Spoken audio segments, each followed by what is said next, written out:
Სოსო რაზე საუბრობს მეგობარი ვერ გავიგე რა ჩამოინგრა ქუთაისი, რომელიც კულტურის ქალაქად არის აღიარებული, მასში მდებარე კულტურული მემკვიდრეობის ძეგლები მიტოვებულია და ნაწილი თითქმის განადგურების პირასაა. ინფრასტრუქტურის მინისტრი თითქოს ვერ მიხვდა, რა პრობლემაზე ვესაუბრებოდით მას, არადა რიონის პირასახლების მსგავსად. სხვა ისტორიული ძეგლებიც არანაკლებ საფრთხის შემცველია მოქალაქეებისათვის. ის, რომ მრავალსაუკუნოვან ძეგლებს განადგურებისგან ვერ ვიცავთ, ამის ნათელი მაგალითი გელათის სამონასტრო კომპლექსია. ძალიან ცუდია, რა თქმა უნდა, რომ ამდენხანს გაგრძელდა რესტავრაცია და თავიდან უნდა იფიქრეთ საკითხზე, რომ ხარისხოდან გაეკეთებინათ.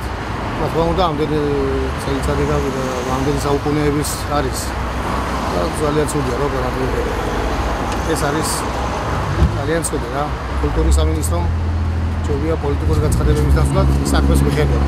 ვიცი, ალბათ სრულად რომ ყველაფერს სჭირდება რესტავრაცია და განახლება, მაგრამ ძველი იერი არ უნდა დაუკარგოთ და მისი ღირსება. ძალიან დასანანია. პატივს ავცემთ ალბათ ჩვენს წარსულს.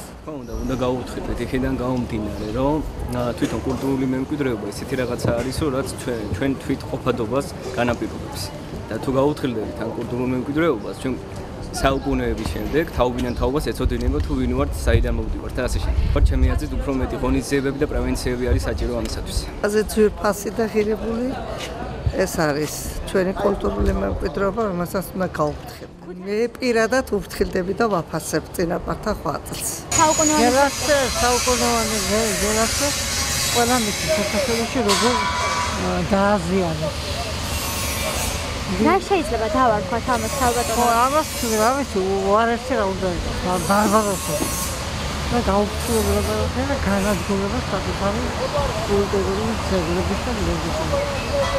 ყველაზე საამაყო.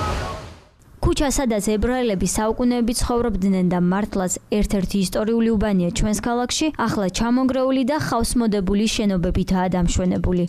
გაპონოვის ქუჩაზე, სადაც მრავალსაუკუნოვანი სინაგოგა დგას, მის წინ სასტუმროს მშენებლობა იგეგმება. მიუხედავად ადგილობრივების პროტესტისა, ქუთაისის მერია რეაგირებას არ ახდენს. ისტორიული უბანია და არაფრით არ შეიძლებოდა მან მაგის გაკეთება. არაფრით.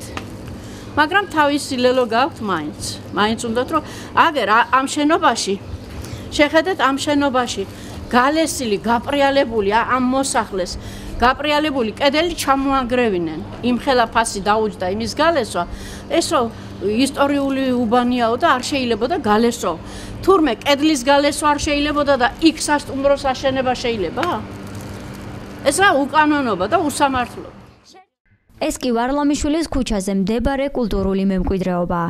როგორც ხედავთ, მწვანედ არის შეღებილი. ამ საკითხვით არაერთხელ მიმართა მოქალაქეებმა ადგილობრივ თვითმმართველობას, თუმცა მეპატრონეს ფასადი კვლავ არ შეუცვლია. საინტერესოა, თუ გაპონოვის ქუჩაზე მდებარე სახლის გალესვა არ შეიძლებოდა, რატომ არის დასაშვები აღნიშნული სახლის მწვანედ შეღებვა. მეგატივი დაინტერესდა თუ რა სტრატეგია აქვს შემუშავებული ადგილობრივ თვითმმართველობას კულტურული მემკვიდრეობის ძეგლების დასაცავად, მაგრამ პრესამსახურს რესპონდენტი ამ დრომდე არ შეურჩევია.